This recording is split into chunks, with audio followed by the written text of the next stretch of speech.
Hey everybody, Nightmare 5026 here. So I'm giving you a little bit of a treat today. We're actually going to be doing two movies in this review instead of just one. And special theme with these ones. So I have seen the original animated movie Aladdin, and I've now seen the live action version. But the two I had not seen were the sequels to the original. So last week I actually, back-to-back days, I watched the two animated sequels on Disney+. So this review is going to cover both movies. And the first movie we're going to start with is from 1994, and that is Aladdin and the Return of Jafar. So basically, the plot of this movie is that because of Iago being treacherous and a thief who is foolish in nature, Jafar is able to be released from the lamp, and he is back to exact revenge on Aladdin.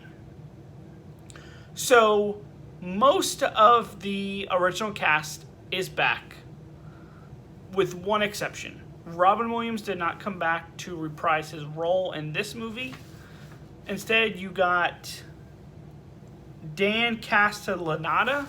I might be saying that wrong, but he is well known for being the voice of Homer Simpson on The Simpsons.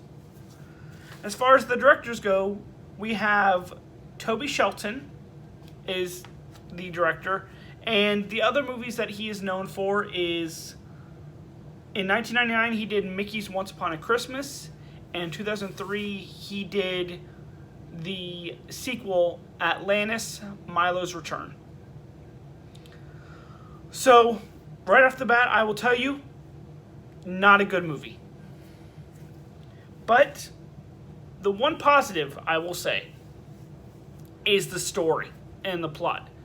I liked where the story was going with all the different elements of Jafar and Iago being the biggest parts of him. You got to see a different side of Iago, which I thought was interesting. But there are three main cons with this movie. One, this was a straight-to-video release, and you could definitely tell that because these colors and this look in this movie are very washed out. It was a little hard to even watch at times. The second one is that it is too short. What I mean by that is it's an hour and 10 minutes long, but which is already too short in my opinion. But after I was done with it, it felt like it was the length of a TV episode. It felt like it was a 30 minute long TV episode. And that is not what you want from a movie. And then the biggest con for me, though, is the songs. Every song in this movie was horrible. The Jafar song might have passed. It was the best of the horrible, but it still wasn't good. Now, let's compare that to 1996's Aladdin and the King of Thieves. So based on that plot is, so the long-anticipated wedding of Jasmine and Aladdin is set to happen, but the King of Thieves invade to steal a powerful oracle that'll give them access to a larger treasure. And then the King of Thieves, his true identity causes trouble for Aladdin. So in this movie, Robin Williams does return as Genie, along with most of the main cast. and it is actually directed by Tad Stones, and he has a little bit of a resume, so I'll read it for you. In 1991 to 1992, he was the director of Darkwing Duck for most of that series. In 2000, he directed Buzz Lightyear of Star Command. In 2003, he was also, just like Toby Shelton with the other movie, he directed Atlantis Milo's Return.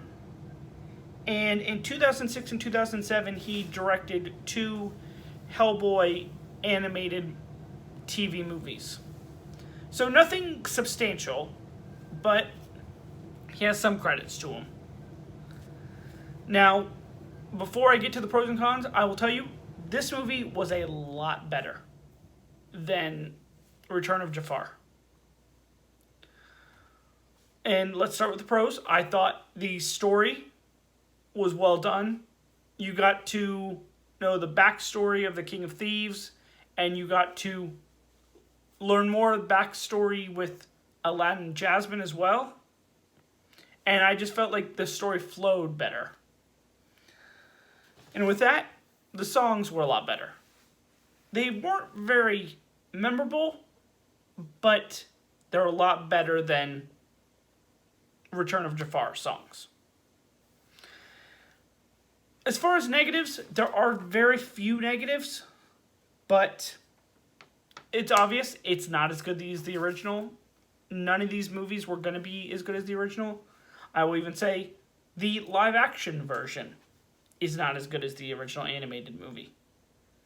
And the other thing is, and some people might disagree with me on this, but Genie was a little too much in this movie. I felt like they made him appear too often, and they made him just seem very overdone. It felt like he just had too much to do. And that kind of took me out of the movie a little bit. But very small things. And now let's get to the scores.